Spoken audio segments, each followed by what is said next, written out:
1 Reis 18, versículo 30. Dificilmente tem um cristão que não conheça essa passagem. Até quem não é cristão, é um texto muito conhecido. Então Elias convocou todo o povo: chegai-vos a mim. E todo o povo se aproximou dele. E Elias recompôs o altar do Senhor que havia sido destruído. Elias escolheu 12 pedras, conforme o número das tribos dos filhos de Jacó, sobre as quais havia chegado a palavra do Senhor, afirmando: Israel será o teu nome. E tomando as pedras, reedificou o altar em nome de Deus, o Senhor.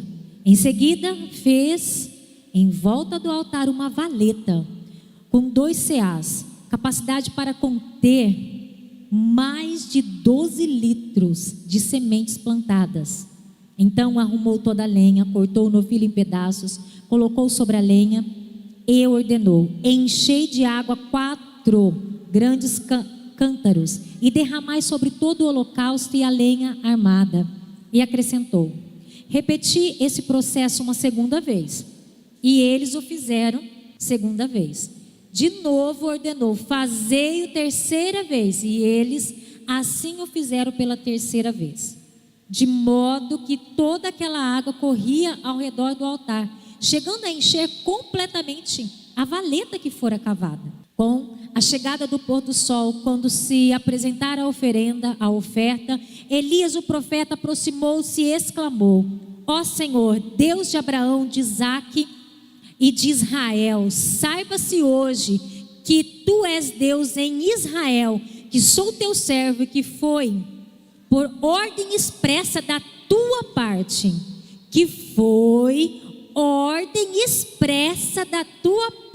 que realizei todos esses atos de fé mediante a tua palavra. Agora, pois, responde-me, ó Senhor, atende-me, para que este povo reconheça que só tu és o Senhor, és Deus, e fazes o coração do povo retornar para ti. Então, no mesmo instante, caiu fogo do Senhor sobre o sacrifício e o queimou completamente, bem como toda a lenha armada, as pedras e todo o chão em volta. E ainda secou toda a água que enchia a valeta. Até aqui.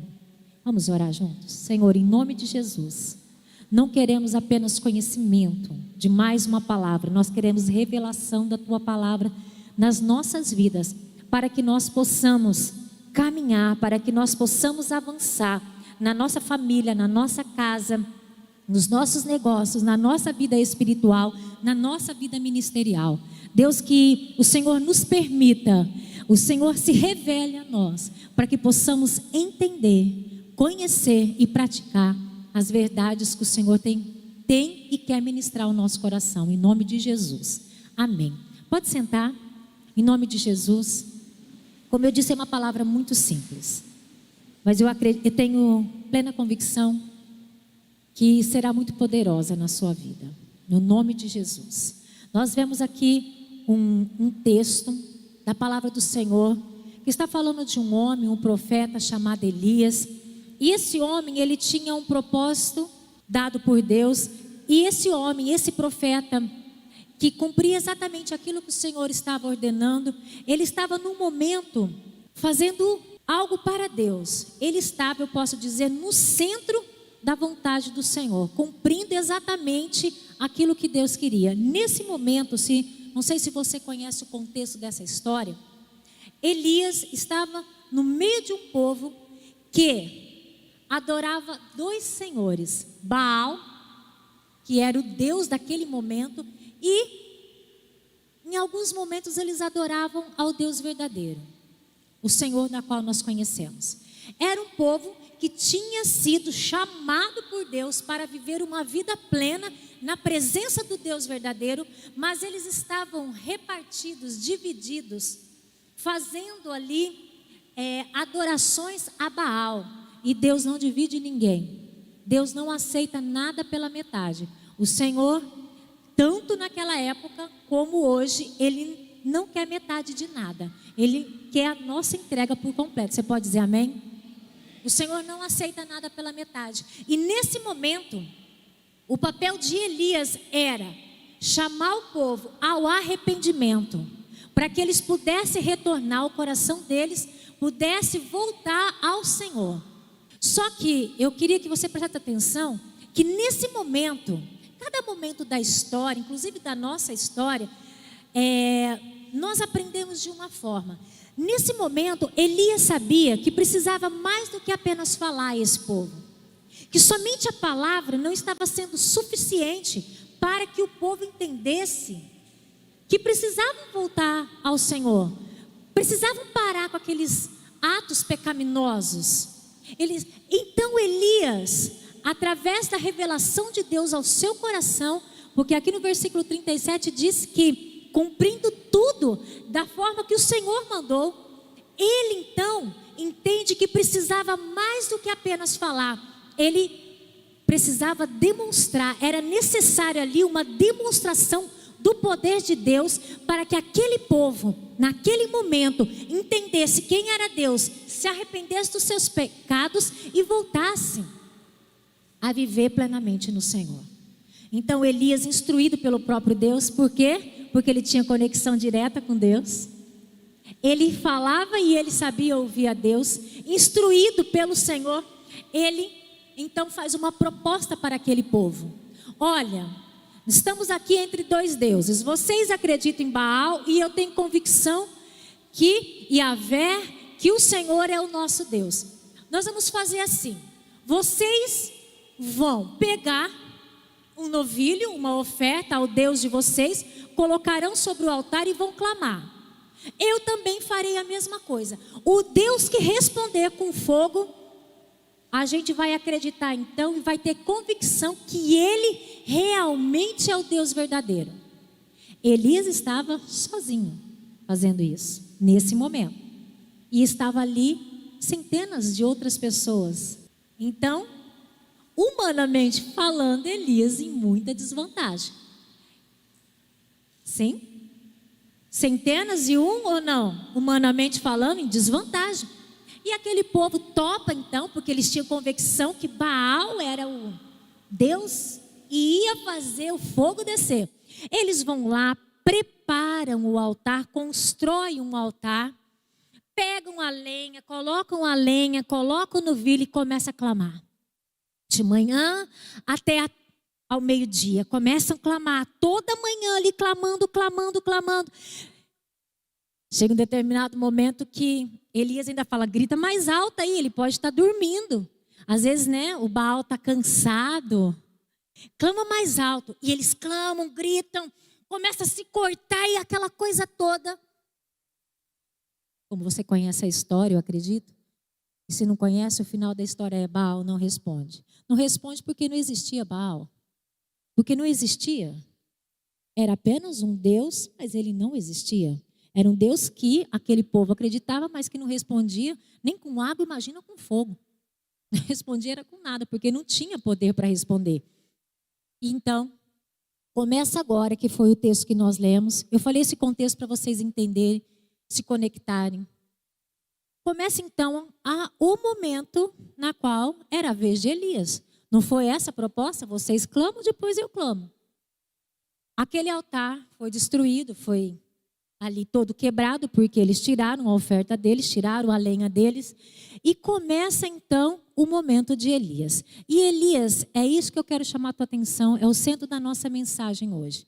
O que Elias começa a fazer? Quando a gente constrói algo é porque não tem nada, então a gente começa. Agora, Elias não construiu, Elias reconstruiu o altar, porque o altar estava em pedaços. Elias então começa a reconstruir o altar para que houvesse ali o sacrifício, a oferta ao Senhor e o fogo descesse. O que Elias faz? Ele então pega 12 pedras, começa a colocar no altar. 12 pedras era a representação das 12 tribos, como diz o texto aqui. Ou seja, era a representação de todo o povo. Estavam reconstruindo ali o que foi perdido.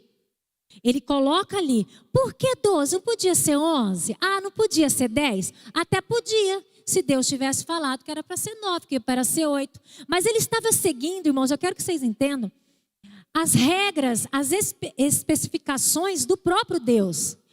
Todo o Antigo Testamento está cheio de detalhes. E detalhes que quem escreveu? Os escritores? Não. Eles escreveram sim. Mas foi ditado por quem? Pelo próprio Deus, através do Espírito Santo no coração deles. E aqui ele começa a seguir as regras. O que Deus estava falando, o que Deus havia ordenado, era 12 pedras. Cada pedra simbolizava uma tribo. Era 12 pedras. Servia ser 11 pedras? Não servia.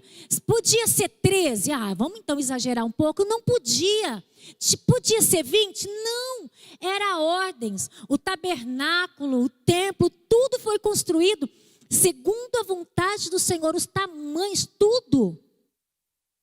Sabe por que muitas coisas não dão certo na nossa vida? Porque a gente ouve Deus falar e a gente quer fazer do nosso jeito. Ou a gente tira um pouco ou a gente exagera demais. Eu quero te dizer algo, em nome de Jesus, começa a ouvir o que Deus está falando e faz o que Ele está mandando. Por que muitas coisas não estão certas na nossa vida? Porque a gente até ouve Deus muitas vezes, só que a gente quer fazer do nosso jeito. Não é do teu jeito. Sabe por que nós somos cristãos? Porque nós servimos a Cristo e temos a obrigação de ouvir. Não adianta clamar, porque fogo não desce quando a gente não ouve a voz do que Deus está falando. Vamos reconstruir o altar. Reconstruir o altar. Ali ele pega tudo que estava em ruínas e começa a reconstruir. Irmãos, a igreja, ela está pronta para receber. É o papel nosso receber cada um de vocês, cada uma das pessoas que vem a esse lugar. E a gente louva ao Senhor por cada um. Só que chega um momento da nossa vida que só vir à igreja não é suficiente. Precisa de uma mudança de comportamento, de mente. Precisa de uma mudança, muitas vezes radical, que abala as nossas estruturas. Elias era um homem que deu certo, porque ele ouvia o que Deus estava falando. Reconstrói. E eu quero te chamar a sua atenção nesse momento a respeito disso. Depois do altar reconstruído, ele clamou e depois veio o fogo. Muitas pessoas vêm à igreja e nunca recebem fogo de Deus. O que é esse fogo, pastor? Não estou entendendo. Dá para você falar numa linguagem mais simples? Dá. Nunca recebe aquilo que veio buscar. Nunca recebe poder de Deus. Vive como se estivesse numa esteira. Um esforço tremendo, mas não sai do lugar. Às vezes até corre. Cansa. Ai, agora eu vou, agora. Mas não sai do lugar. E às vezes não sabe. E questiona assim, eu estou indo na igreja. Vir à igreja é necessário para nós. Não vou nem questionar isso. Porém, não é o suficiente. Antes de vir clamar, você tem que reconstruir o altar. Porque senão não desce o fogo da presença de Deus. Você não recebe a cura para sua família, você não recebe a restauração do casamento, você não recebe aquilo que você veio buscar. É pecado vir na igreja buscar? De forma alguma. Mas por que muitos não recebem? Fica anos e anos na esteira, fazendo esforço, correndo na esteira, mas não sai, não avança. Porque não reconstrói altar. Tem gente que coloca pedra sobre tudo, só que não reconstrói nada. Vou ser mais clara para quem não está me entendendo. Antes de clamar e antes de receber, você vai ter que reconstruir situações que ficaram pendentes no seu passado. Você vai ter que reconstruir altar. Altar é reconstrução de coisas que ficaram pendentes. O que ficou pendente na sua vida? Eu não quero tocar nesse assunto. Para mim é um assunto morto. Mas é um assunto resolvido? Um assunto só pode ser colocado uma pedra e ser declarado morto quando ele foi resolvido. A situação com seu esposo, ela foi mascarada, ela só foi assim, vamos deixar quieto, ou houve perdão? Eu perdoo. A situação com seus filhos. Muitos filhos arrebentam com os pais, principalmente na adolescência. Nós estamos vivendo um período em que, se você puder, irmãos, clame, oriente os adolescentes, porque eles estão arrebentando com os pais. Os fatores são muitos, não vamos entrar em questão. Eles vão lá, arrebentam com o pai, com a mãe, coloca o pai e a mãe como um nada, faz feridas tremendas no coração dos pais. Aí quando eles casam, eles se dão mal no casamento e não sabem por quê. Sabe por quê? Porque plantou coisa errada no passado e não resolveu. Sabe, irmãos, que um pedido de perdão resolve muita coisa? Um pedido de perdão, reconstruir aquilo que você deixou estragado lá atrás, faz a sua vida prosperar.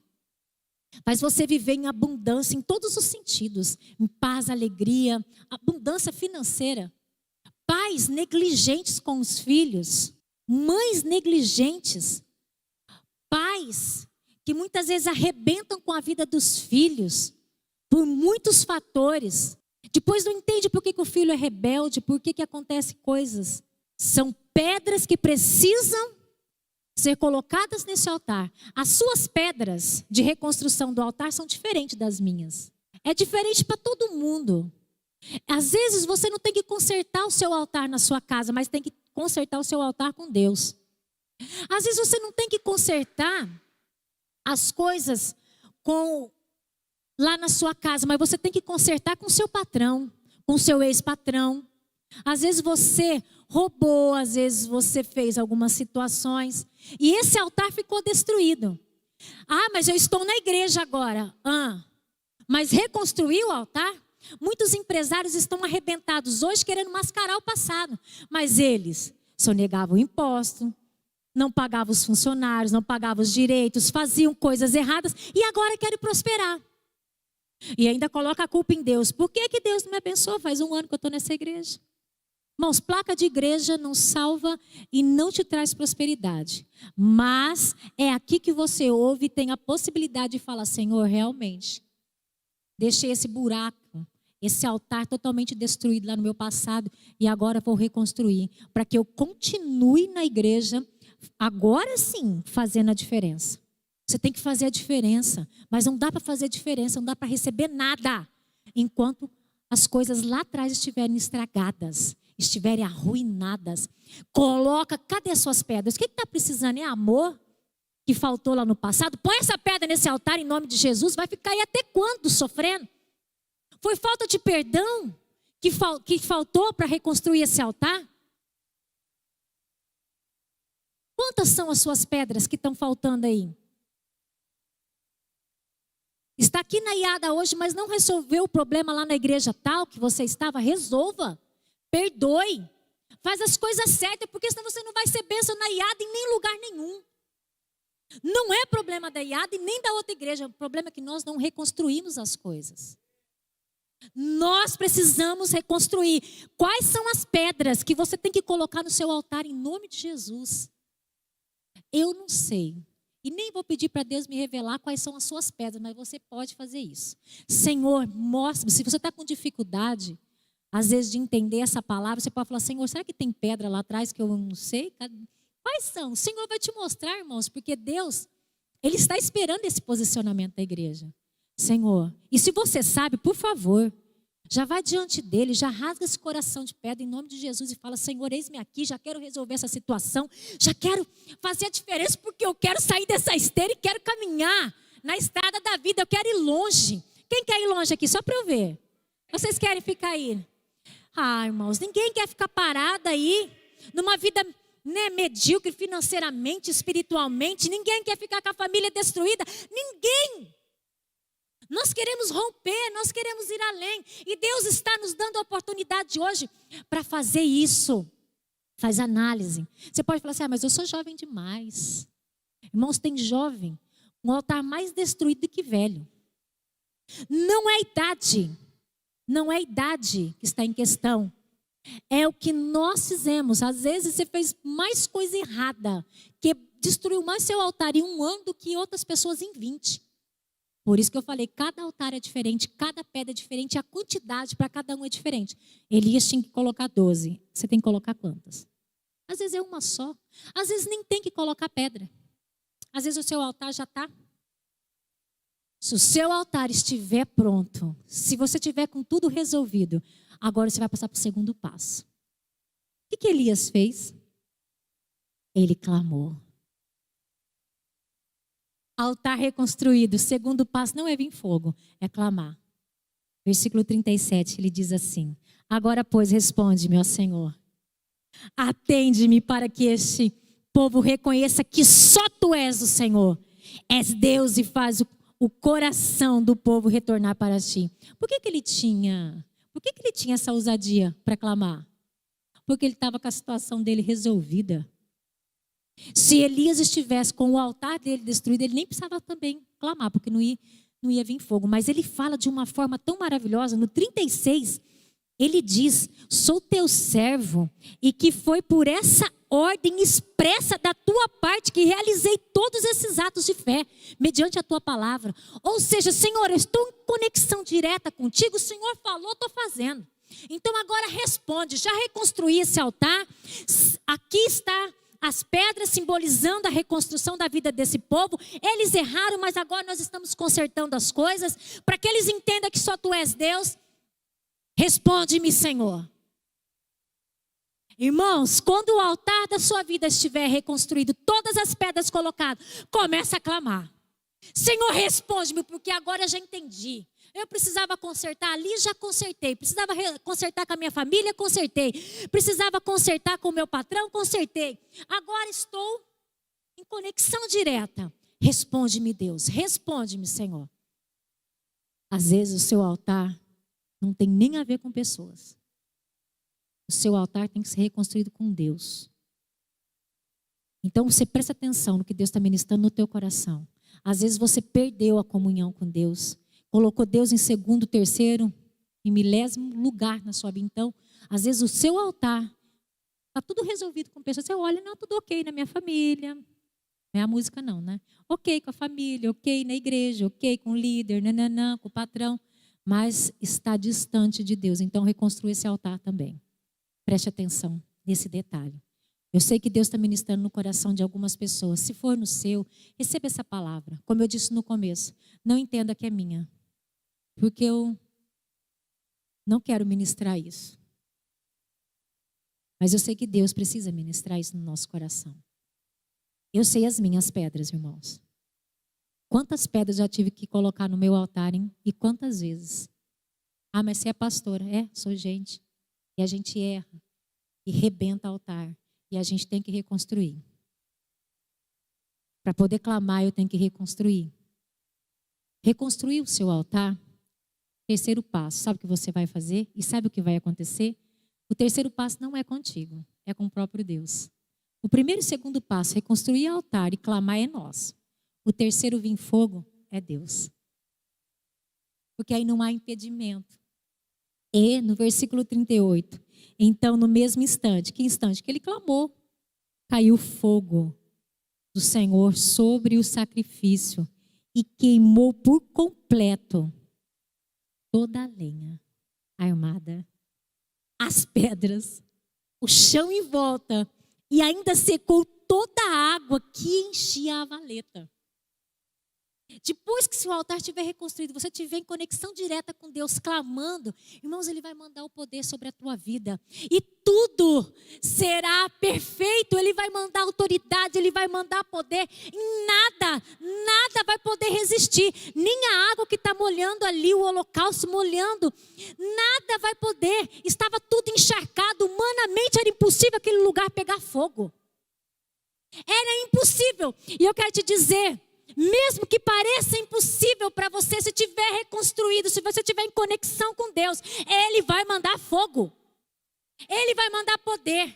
Ah, mas eu não. Deus tem o poder do sobrenatural. O natural nós podemos fazer, mas o sobrenatural é com Ele. Nas nossas vidas e através de nós, na vida de outras pessoas. Quando a igreja partir para o princípio de resolver, ela vai progredir. Ela vai sair da esteira e vai caminhar. E vai longe. E vai longe. Reconstrua a sua vida. É muito importante. Muitas pessoas falam assim, pastora, eu já estou vindo na igreja, é muito bom. Ótimo. Ótimo. Só que vir na igreja precisa estar junto com a reconstrução do altar. Na verdade, a reconstrução do altar precisa vir primeiro do que você ser membro de uma igreja. Vou te dar um exemplo. Existem vários, mas vou dar um. O povo, na época de Jeremias pregou, o profeta Jeremias pregou por mais de 20 anos. Mais, acho que 23, um pouco mais de 23 anos. Ele pregou anunciando, arrependam-se, gente, arrependam-se, vocês estão fazendo coisa errada, para de fazer o que vocês estão fazendo, para sim. E o povo nada de ouvir Jeremias. E ele prega. Conclusão, foram para o cativeiro porque desobedeceram a Deus. A cidade de Jerusalém destruída, o templo destruído, tudo destruído. E eles ficaram cativos 70 anos. Depois de 70 anos para cumprir a palavra do Senhor, Deus, através do rei Ciro, manda esse povo de volta para Jerusalém, para reconstruir a cidade, para reconstruir o templo, para voltar à vida normal que eles tinham. Saindo da escravidão e voltando para o seu lugar, para o lugar que Deus havia preparado para eles. Quando eles retornam, veja bem, eu estou dizendo que altar é mais importante do que vir à igreja. Eu não estou dizendo que não é para você vir à igreja, eu estou dizendo que existem caminhos. Quando eles chegam em Jerusalém, eles não vão, em primeiro lugar, reconstruir a cidade, eles não vão reconstruir os muros, eles não vão reconstruir nem o templo. Eles vão lá reconstruir o altar. Sabe por quê? A conexão com Deus estava quebrada, rompida. Eles tinham se rebelado contra Deus, estavam cativos 70 anos. Agora eles estavam voltando. Ai, vamos reconstruir. Vamos, mas vamos reconstruir o quê primeiro? O altar. E eles começam então a reconstruir o altar. Ou seja, a vida deles com Deus era mais importante naquele momento do que reconstruir as casas, do que reconstruir a cidade, do que reconstruir qualquer outra coisa. Reconstrua a sua situação com Deus. Faz quanto tempo que você não fala com Deus? Ah, eu acho que Deus está revoltado comigo. Deus não se revolta com ninguém. Ah, mas eu fiz muita coisa errada. Ele é Deus que perdoa. Ah, não tem mais, irmão. Se a tua conexão com Deus, a tua intimidade com Deus estiver com problema, você não vai conseguir prosperar. Ah, mas eu estou vindo à igreja. O povo também foi para Jerusalém. E vir à igreja, vou repetir mais uma vez, tem, mas não fique na igreja com o altar destruído. Se tiver que reconstruir alguma coisa, reconstrua a sua vida com Deus. Resolva. Desculpa. A sua situação, porque senão não vai dar certo. Esse povo então reconstrói o altar e começa a invocar o nome do Senhor novamente. Quando você estiver invocando o nome do Senhor novamente, você vai ver que tudo vai partir para um lado excepcional na sua vida. Ai, estou tanto tempo vindo na igreja e as coisas não funcionam. Entendeu que pode ser isso? Não resolve as coisas e quer que Deus resolva. Acho muito engraçado que as pessoas vêm para a igreja muitas vezes e quer que a gente resolve. Tem coisa que a gente pode ajudar, mas tem coisa que não dá não, irmãos. É você com o próprio Deus. A gente pode aconselhar, a gente pode pregar. Uma palavra dura de ouvir igual essa, né? E não é gostoso, irmãos, ouvir isso. Ah, tem que consertar, tem que arrumar. Não é gostoso ouvir. A gente gosta de ouvir. Ai, a gente é tão amado. A gente gosta de ouvir isso, massageia o ego. Mas às vezes isso não nos leva a lugar nenhum. Nos leva a ser crentes mais estrelinhas do que a gente ainda é. Então, assim, pensa nisso. Eu tenho certeza que Deus está mostrando claramente para você quais são as pedras, qual é o caminho a ser consertado. Não coloque mais máscara. Se você tiver que usar máscara, use só essa aqui, ó, de pano, de papel, sei lá. Usa só essa, que é o momento. Mas outro tipo de máscara não serve para nós. E se você continuar mascarando o problema, não haverá fogo. Não haverá Deus. Não haverá nada na sua vida. A partir desse momento, altar reconstruído, clamor, fogo. O que acontece? Sabe o que acontece? o povo volta-se ao Senhor. Ah, onde está isso, pastor? Versículo 39. Assim que o povo testemunhou o que estava acontecendo, o que tinha acontecido diante de seus olhos, imediatamente todos se prostraram com o rosto em terra e clamaram a uma só voz: só o Senhor, o Eterno, é Deus. Só o Senhor é Deus. Então Elias começa com um projeto, e esse projeto dá certo, diga amém. Ele reconstrói, sim. Deu certo, sim, porque ele estava em conexão com o próprio Deus. Ele estava em conexão com o Altíssimo. E quando nós estamos em conexão com o Senhor, as coisas dão certo, porque nós estamos ouvindo diretamente do trono. Ô irmão, se Deus está ministrando na tua vida, por mais difícil que seja, porque tem coisa, tem altar que é tão difícil de reconstruir, irmãos. Você vai ter que chorar, vai ter que se esforçar, mas faça, porque vai valer a pena. Por quê? Presta atenção no que eu vou dizer para vocês. Sem altar, sem fogo. Sem fogo, sem Deus, sem vitória. Vou repetir para quem não entendeu. Sem altar, sem fogo. Sem fogo, sem Deus, sem vitória. Reconstrua seu altar. Reconstrua seu altar, porque não vai dar certo se você continuar empurrando esse negócio com a barriga. Por mais barriga que a gente tenha, não vai dar certo. Sem altar, sem fogo, sem Deus. Sem Deus, sem vitória. Reconstrua seu altar. Se você pudesse colocar de pé.